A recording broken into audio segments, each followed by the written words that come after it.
When your old career gives you lemons, throw in some ice, mix in some vodka, and call it a podcast. From the Mac of All Trades studio in Fairport, and driven by Victor Chrysler Dodge Jeep Ram, it's Billified, the Bill Moran Podcast.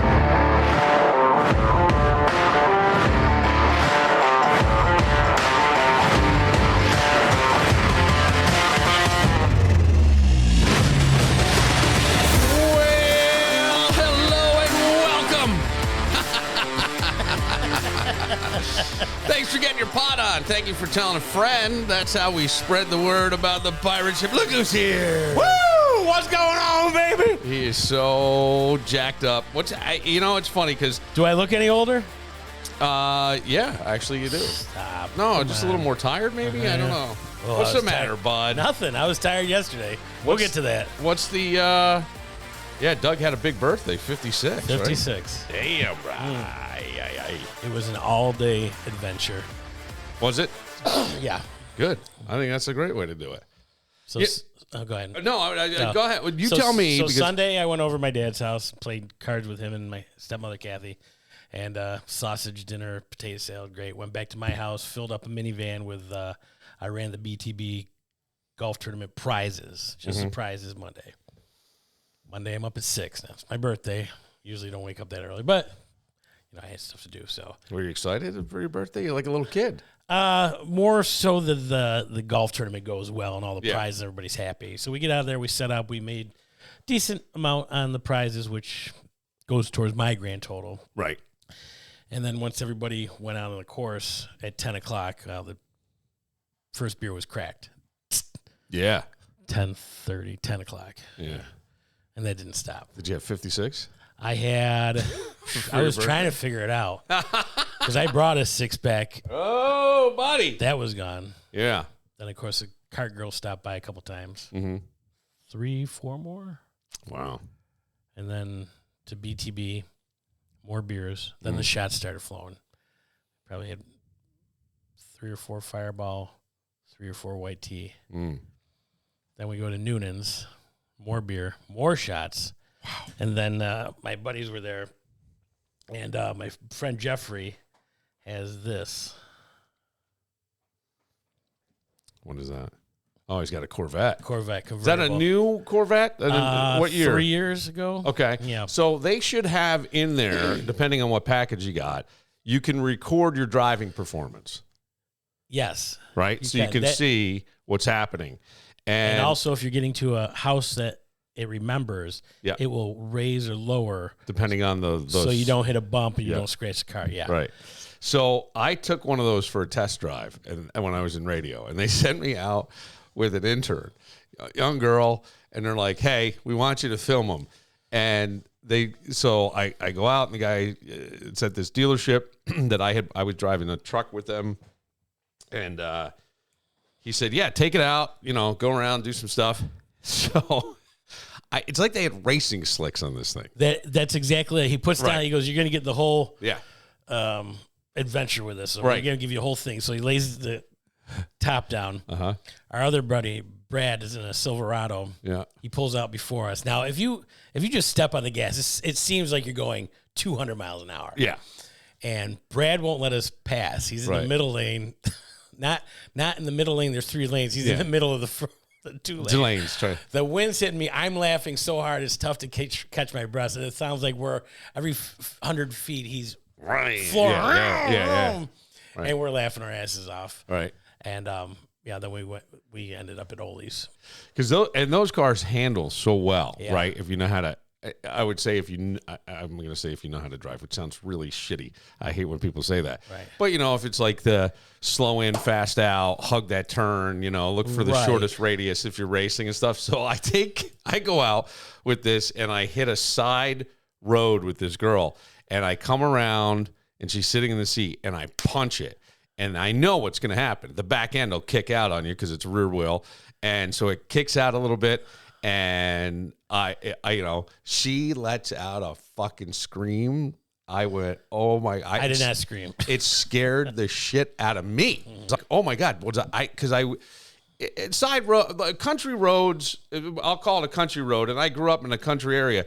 You'll get some deep culvert ditches on the side of the road. Yeah. I mean, they're like a good 3-4 feet down. I saw that as I came around the turn, so I knew where I was, so I hit more of the center. And what will happen on any road, they're all sloped. So, like, probably the best in winter driving and stuff would be drive as close to the center as you can because it's all built for drainage. And it'll pool on the side so you get ice. So I just went up anyway. It was a nice summer day. And, man, that bag getting kicked. And I thought the girl, like, she asked me to stop, and she had to catch her breath. And I was really afraid, like, she's going to go back and complain to the station. How long ago was this? Let's see. I was out in 2020, probably summer of 2023. 2023. Yeah, so 3 years ago. Yeah. And those cars are great. Yeah. What a fun birthday, man. Well, there's more. Oh, no. So the BTB tournament all went well, and we go back to BTB. So yesterday, leaving Ole's, I Ubered, and I punched in the wrong address. Where did it take you to? Windjammers. He's like, "Oh, we're going to Windjammers." I'm like, "No, we're not." I'm like, "What the fuck?" I go, "Here's $20. Just take me home. It's another 10 minutes." So he did that. I think I woke up at 8 a.m., 9 a.m. I did not put my feet on the ground till 11 a.m. I'm like, I'm not going to deal with the world. I knew I was going to be taking yesterday off. 12, 1, 2, 3, 4 o'clock, 4 o'clock. I'm like, am I alive? You're going to love this part. Uh-oh. I'm like, am I? I sold my voice yesterday. I sold my voice? Yeah. So we're at BTB drinking, and there was this really fun group of golfers, a foursome, and they had FUCK on their shirts. Yeah. It was blue, light blue, dark blue, white letters. It didn't just say, yeah, you just it was a mirage or something, but it was really cool. And we got to talking, and it came up that I'm a DJ, and where I DJ, I'm like, I was a Classic Cat Tavern. And I introduced both their wives, Katie and Jess, and then he hands me his phone. He goes, "How much to record something from my wife's phone message?" I'm like, $100. Shut the front door. He goes, "What's your Venmo?" Did he send it to you? Yes, he did. Because I was so drunk. I didn't remember who it was or how to get in touch with them. So I went back through Venmo. I friended both of them. They both accepted my friendship. This is amazing. And then I'm thinking of you the whole time because you've been saying this for years. Yes. You got to just. I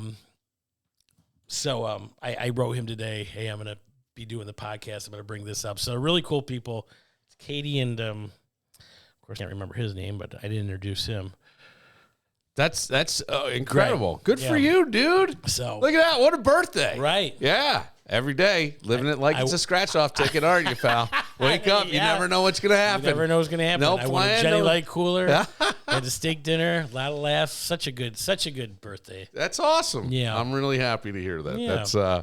That's very good. It's funny because I was just sitting yesterday, and I don't know why I get into these weird headspaces, and I started thinking about, life. And it might have been that I was reading about end-of-life experiences and things like that. And I'm taking a human development course, so, the ages of life and like that. 65 plus is, in some theories, is your life is changing. You start having to take care of your body. You start thinking about the end. You start thinking about... Not till 65? Oh. Well... That your body changes? I think it may be even later. Some of them are 75. You don't get more hair some places than you did it. Only in your ears. Yeah. Not like when you're younger. Right. That's true. So, but then I started to think, I go, what a fucking ride this has been. Like, yeah. If my life, and I certainly don't want it to, but if it were to end now. Right now, I'd be taking over the show. Yeah, that's great. You wouldn't call 911 or anything. Thanks a lot. We'd have special guests come in. We'll be right back before our special commercial break. But I'm like, what a fucking ride it's been. And I go, all the things that we hate or loathe, or those what a ride of highs and lows and learning and loving and losing and all of it, the pain, when you come here. I don't think we ever look at our life when we're in it as it's a life experience.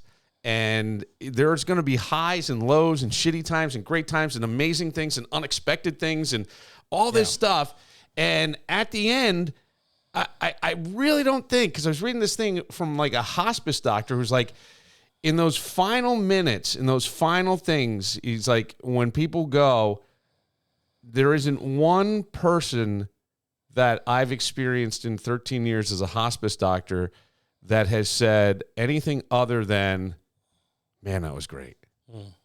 And I'm like, wow, because how many times do you hear somebody going, fuck it, my life is, she's a pain in my, right? We're yelling about this. We got the boss. We got everybody's up my ass. I can't get 5 minutes. My father used to go, all I want to do is have some time alone. All I want to do is live in peace and then die, is what he would scream at us. He would scream at us. Or all I want at the end of my day is time with no kids, because he was a teacher, right? And so everybody would be scampering off the bed. And, of course, I'd be hiding somewhere laughing and doing whatever. But I'm like, yeah, but what a fucking ride, man. What a ride. And I mean, even, I was thinking about that Monday, especially yesterday. I didn't do anything. I was just from the kitchen to the recliner. Really, I went out and got some Pepsi. But I think, and I've made this decision for the past year and a half, I don't know. But when I buy something for my house, I'm like, I have to throw this away when I'm gone. Like, I don't want to put the burden on somebody, You get a grandfather clock. You get a big cabinet. You're going anywhere? No, right now. My dad's 81. I got at least another 30 years. That's how I'm judging it. Yeah. He'll be 82. Keep getting gout, and then we change. Hey, maybe. When it comes to home improvement, you've got choices. Let's say there's a hole in the bedroom wall, and somehow nobody in the house knows how it got there. You could fix it. I mean, there's always YouTube, right? But 3 hours later, it's going to look like a patch job. Not even a good patch job. And how about that leak under the kitchen sink? Yeah, you said you'd get to it, and that was, 2.5, 3 months ago? If we're being honest, we all have that list. The one where deep down, you're not totally sure you've got the skills to pull it off. If it's my list, I'm calling Mac of all trades. Holes in the wall? Handled. Leaky sinks? Done. Full kitchen remodel? Yeah, they got that too. And hey, warmer weather's coming. How's that deck looking? Need it extended? Rebuilt? Outdoor patio? Don't be a deckhead. Call Mac of all trades. 585-202-9218. That's 585-202-9218. And you can see all they do online at macofalltrades.net. They'll handle it. So you don't have to. I told you there was something that was kind of bothering me, and I feel like we've gone in our society from don't do anything you wouldn't want people to know to don't do anything you wouldn't want the internet to own forever. Okay. You see what I'm saying? Yeah. And I don't know, like, it was, if you're doing something that you wouldn't want people to find out about, don't do it, was always kind of the lesson that I had heard. I mean, I feel like, coaches and teachers. Right. And that's assuming at the time discovery was limited, right? Well, yeah. If you were doing shit, who knew? Who knew? I mean. You could always deny it. Well, I'll tell you what, and this is where, for many years, and I still think it happens with young people, is they tell on themselves. And I used to say that a lot about the internet with social media. People even would post on vacation pictures. You're telling on yourself that you're not home, right? Okay. You're telling on yourself when you're out doing something that you think is hilariously funny at 15. You're telling on yourself. So I remember when I was in community college, and it kind of sucked. So my buddies and I went back to our town that we went to high school in, and the big thing was there was a weekly paper, and the weekly paper would come out, and the big thing for was the new dugouts along. They were above ground sheds. There was nothing dug out about them along a ball field, right? So I got this bright idea. Of course you did. We're just hanging out. I don't even think we could get beer that night. I don't know. We were all striking out everywhere. So I said, here's what we're going to do. We're going to go get some spray paint, and we're going to graffiti the new dugouts, okay? So it's over around. How do you think that's a good, fun idea to destroy property? All right. Now, I agree with you, except for the fact that you can't cover it up. It's not like we were burning it down or breaking it. Like, I don't like destruction. I'm with you. I hear what you're saying. But it was funny because I said, I guarantee this will be the cover with letters and complaints for at least the next 3 episodes of the newspaper that comes out weekly. So all we did was write play ball on it and something else. There was no dick drawing. There was no nothing bad. And I just remember because one of my buddies, Dave, didn't want to do it, so he agreed to drive my car, but I had a hole in the muffler at the time, and he went around the lake, and you could hear him going. It was like a small plane. So we ran up, we sprayed play ball, something else. I don't think there was anything foul. I maybe foul ball. Like, it was just baseball terminology. It was just dumb. And sure as shit, dude, the fucking town exploded. Letters, complaints, un-American, all this stuff. And it was so funny to me. It was just so funny. Yeah, to see people's reaction. Then there were kids in the Alternative Learning Center that we still knew some kids. And I think we would have been freshmen in college, so we knew some of these kids. And they're like, yeah, man, they made us go out and we had to paint over all this shit. If I find out who did it, and we're just, I can't imagine who did it. Did it ever break? Did any of your no caught? Nothing? No, nothing. Not a word. Not a word. Till this day. Yeah. Yeah. I've told this story before, Yeah. so I don't know if anybody's gone back, but who would even remember? It was like, probably the people that built it. well, it's like 40 years ago. They're probably dead. Probably, yes. Matter of fact, I know one of the guys who had to paint over it is dead. Oh. Yeah. So, I mean, that's the way. But Discovery is now like automated. Everybody's walking around with a 4K camera in their phone. Right. Just ready to bring it out and videotape what's You've going on. got it. And your mistake isn't found out by your neighbors. It's found out by an algorithm now. Now, look, I'm not saying that any of these people, I don't know. I know that I'm going to have a different feeling about it than majority of people on these 2 things that are happening today in the news, but I want to look at it at a broader perspective. There was a 45-year-old man, I believe a partner in a very big Manhattan law firm, married guy. He's in Central Park, and he's making out with a 29-year-old colleague. Now, it wasn't as though... Is a colleague a female or a male? Female. Female. So, and it wasn't as though it was somebody following them or anything. It's this kid... Jay somebody, and I say kid, he's probably in his early 20s, walking around with his camera, and he starts yelling, hey, and they're making out. I mean, this guy's got a full-on, they're on a bench right out in Central Park, people are walking by, and he takes out his camera and goes, hey, get a room. There are kids around here, like, get a room. And there's always a piece of me that goes, no matter what age you are, when you're macking on somebody that bad, it's like, get a fucking, you know what I mean? Like at a certain point, like seriously. I remember one of my kids. I remember somebody telling me a story last year, maybe year and a half, where he was macking on somebody, almost embarrassing. That's probably very true. But I think that, to tell me to get a room would have been okay. I mean, you know what I mean? Right. And so that's all it is. Well, you got to see. And I wanted to try to embed the video here, but you've got to see. Maybe I can play at least the audio of this, because I've heard get a room before. It's not get a room. No. That's not what it is. Oh. It's this guy is busted. And the look on his face, and that's the part that I wish people could see. Oh. Because he turns around and he tries to he stands up and he reaches for the camera. Okay? Mm-hmm. And when he does, the kid goes, you put your hands on me, and then I'm going to put my hands on you. Don't touch me. And so the guy's like, yep. And it's fucking, as soon as he's yelling at them, and this guy, they don't touch me. Don't touch me. That's he been doesn't a thing for a while. He just says it once. But he can videotape you, and that's okay. But don't touch me, because then you're crossing the line. Well, so here it is. Get a room. And he's like, whoa. Dude, He's putting his hand. Get a room. And then the chick's like, oh, gosh. Right. So now he stands. There's kids around. No. Sorry, there's kids around. Don't touch me. Don't touch me. If you touch me, I have to touch you. Come on, get a room. Y'all was making out and there's kids. No. And then you see, there are kids. And now this The other one, put your phone down. And she's reaching for it. And then he's sitting there, and you can just see, they show a shot of him. He's sitting there, man spread, and it's like his whole world crashed.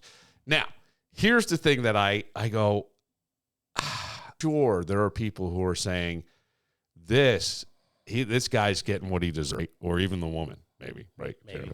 But there's a part of, I get, you see something unusual, you film it, you're not expecting the reaction that you got. And what was this kid doing? He was just uploading it to YouTube or on Facebook? He put it on TikTok. TikTok, okay. And it fucking exploded. Really? Oh, it's a huge article in the New York Post.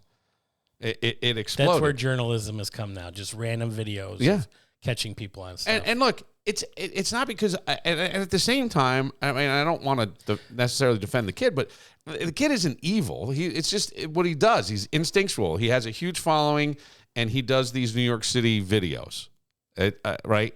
And so now you see two strangers, grown adults, which is none of his business, well dressed, making out in public, and he's making money off of this, off of just going out randomly. Potentially, if people want to see it. That's the thing, if people want to see it. So as I watched it, I'm like, ooh. That guy should get his ass kicked. It's compelling. You think so? Little fucking punk, yeah. Keep your fucking camera off me. You don't know me. Well, look, public place versus public property, right? Legally, you're in public. So there's not a lot. If you're doing it in public. He doesn't know anything that's going on. They could have just got engaged in the heat of passion. He knows nothing. This is true. Right. So, but morally, does that automatically mean you become content? There's kids around. There's a reason they're kids, because mommy and daddy were passionately kissing too. Yes. So. Well, but that was my thing. Is I go, okay, I get it. He's not trying to help anybody. He's trying to help himself, and he's looking for a rise off of this. Everybody is. Yeah. I wouldn't say everybody is. I wouldn't film somebody and go, oh, look, hey, get a room. I'm going to put this on the Moran show. No, I wouldn't either, but we didn't grow up in a time where this was what our buddies were doing. You know what I mean? Like, I can only imagine if cameras were around. Well, they want me to start recording all my trips on Lyft and Uber, and I'm like, no. Yeah. You're not getting in my car. Yeah. I don't know. Are you just recording when I pick somebody up, or if I'm talking to myself, singing on the phone with somebody else? Right. I'm like, no. Yeah. I'm not getting caught in anything. Okay. That's a fair thing, because you start to let your guard down, but you're always being recorded. Yes. Yeah. And sometimes it tells you the rider is recording this ride for safety. Yeah. So that's fine. Yeah, absolutely. But to your point, should sitting on a park bench so millions of people can watch the worst day of your marriage be content? You know what I mean? And that's the part that I Isn't get there it. a law against being a voyeur too, or just watching? Is that's not but peeping you're Tom? You're because not, he can say, "Oh, I'm being a journalist. I'm taping this." No, There's kids he's around. you're in public space. Central Park. I get it. You're in a central. That's the thing. That's what I'm saying. You're in public, but morally, does it mean you become content? I don't know if that's exactly. I don't know how we equate that. You understand what I'm saying? Just because I'm out in public doesn't mean that I look. Well, search engine. You type in Google public sex. You're going to get some videos. Oh, there was a woman who had sex in Batavia years ago. I fucking loved talking to her. Her last name was Corona. She was the greatest. She was a fucking hot mess. But yes, you're right. And there were little kids playing around. These kids look like they were probably between 10 and 15. Right. But they were standing there watching this. Yeah. And it would be like if I saw two teenagers making out, you go, okay. It's when I see a guy that I go, you're well-dressed in a suit that I know, just looking at it, probably cost $1,500. And you're making out on a park bench. And by the way, if you look at the video, just look at the fucking socks. You're happy this guy got caught. No, I'm not. Yes, you are. I am not. But I'm just going, that is odd. I wouldn't expect to see a guy in a $1,500 suit with these fancy socks and well-dressed to be like, fucking all over somebody. I wouldn't. To your point, I don't know what's happening. Right. So that's where I go, are we losing compassion? There was a time without a doubt, when people could make a mistake and only a handful of people knew about it. Now your lowest moment becomes everybody's lunch break. And I go, is that justice? we'll take a moment. This episode brought to you by our friends at Connors and Ferris. If you have a workers' comp case, a Social Security disability case, they are the people you want on your side. They will guide you through every step. Connors and Ferris. Look them up at connorsandferris.com. You ever notice how people drive around with a garage full of junk while complaining they're broke? If you don't have any friends that do that, it might be you. How about that rusty grill? Maybe you got a pile of copper wire or a random chunk of metal that's been sitting behind the shed since the Clinton administration. Yeah, all of that is money. And that's where Premier Metal Recycling comes in. These guys know value, like real value, not internet math, actual cash value. Whether it's scrap steel, copper, brass, aluminum, Premier Metal will tell you what it's worth and put money in your hand.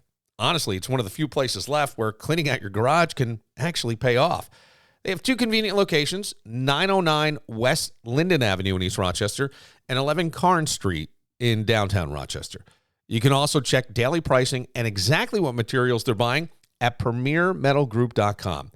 Or, if you're feeling friendly, give them a call directly at 585-436-4020. Premier Metal Recycling, because your junk pile might actually be your emergency fund. I think that there is a bigger problem in society that I'm interested to see how it sort of plays out.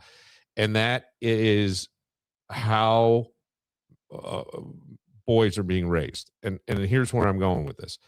I think that there is distinctly differences right? I mean, I'm not going to say everybody's the same, but I can only go by my lived experience, and I raised 3 boys, right? I mean, I don't know little girls that put a little sister in a laundry basket, put a helmet on their head, and shoved them down the stairs. And then the other one's going to time it, right? You know what I mean? Like, I don't remember that. Okay, go ahead. So I'm just saying, like, you've got that thing. And I think that little boys are often told you got to control it. And right, in terms of your behavior and how you're doing, and Settle stand in down, line and relax. stop fidgeting and stop this. And Yeah. we just know they need to move. They got to get out and fucking run. They're boys. However, at the same time, what all that's doing is to a kid a lot of times is I'm always in trouble, even though it's probably not. You know what I'm saying? Right, But yeah. it's perceived as that. And so now you get, I can't say anything, right? And That's been going on for years. Yes. And if I speak up, I'm going to, so now you got all this fucking pressure right down here. And then all these expectations in society with some people telling you, suck it up and move on. And other people telling you, you need to be a little more vulnerable. And where's the fucking middle ground? And there is no, everybody's variety. well, this is why I'm saying I really, really want to work with young men, because I think that there's ways. I mean, I heard a guy once say to me, he goes, I grew up in chaos. I like chaos. If things are calm and good, it doesn't feel good to me. Well, there's something wrong with that. You should feel fucking good. That's all you know. Yes, but why? Do you understand what I'm saying? But why? It's monkey see, monkey do. 100%. That's but 1,000-year-old saying. Have to live that way. And we are plastic enough that we can stretch and change these things. At what point? Not until you move out and change them yourself. Well, otherwise, you're in that house. No. 21. Yes. Right. But I'm just saying, like, all that shit, and it's amazing. You talked about the experience of going from one school to the other and this struggle to make friends. I have a friend. He's got a son. He's 16.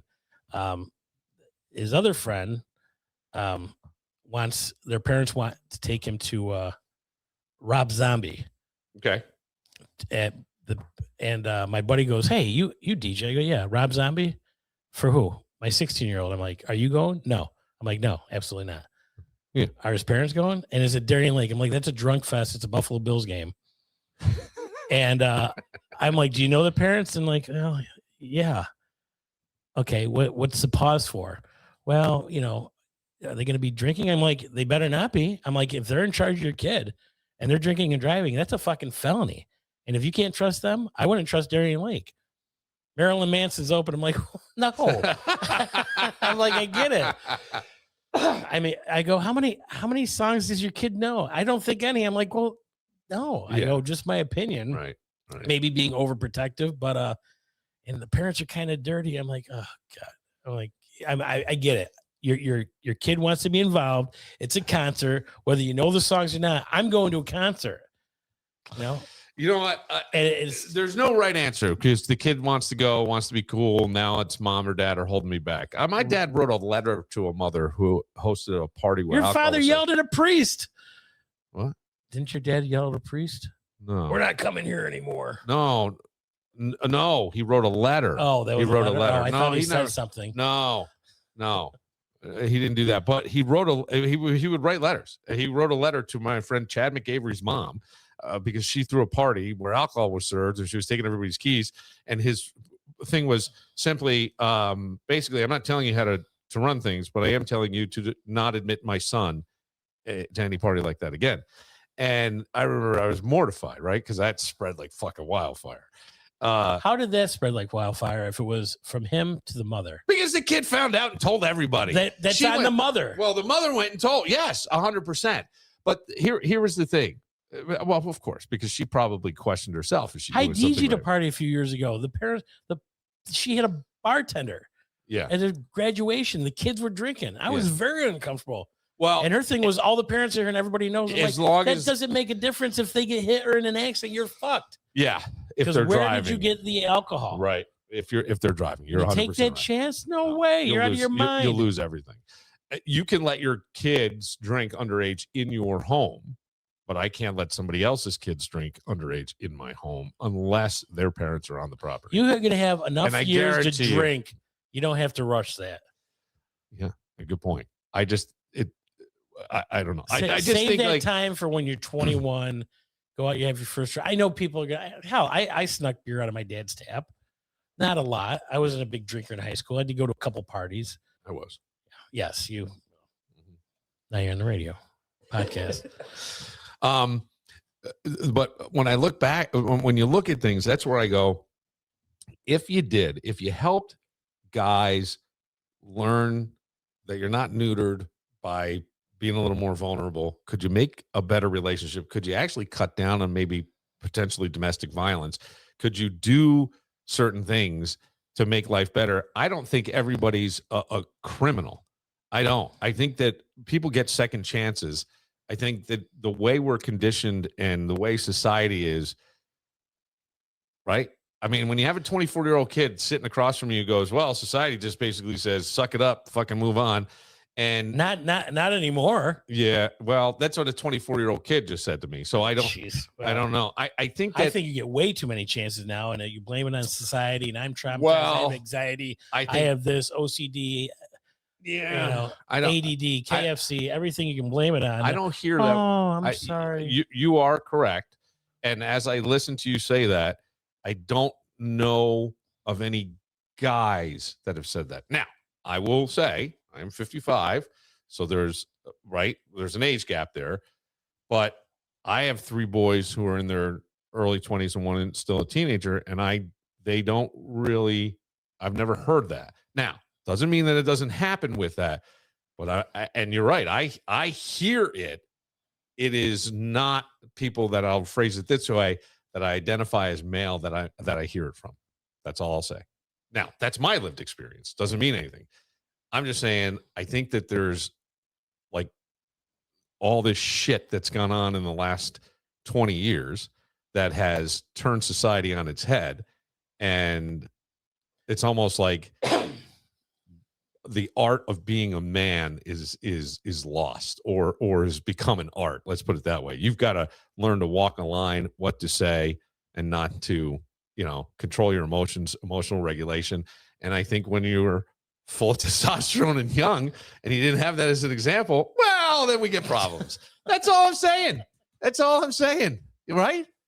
Hey, I mean, does that wrap into domestic abuse is what you're saying? I'm saying it could. Yeah. I'm saying it could potentially, I can't take it anymore. Right. And she's he doesn't listen. Well, fucking listen, baby. And then, the next thing you know, who knows?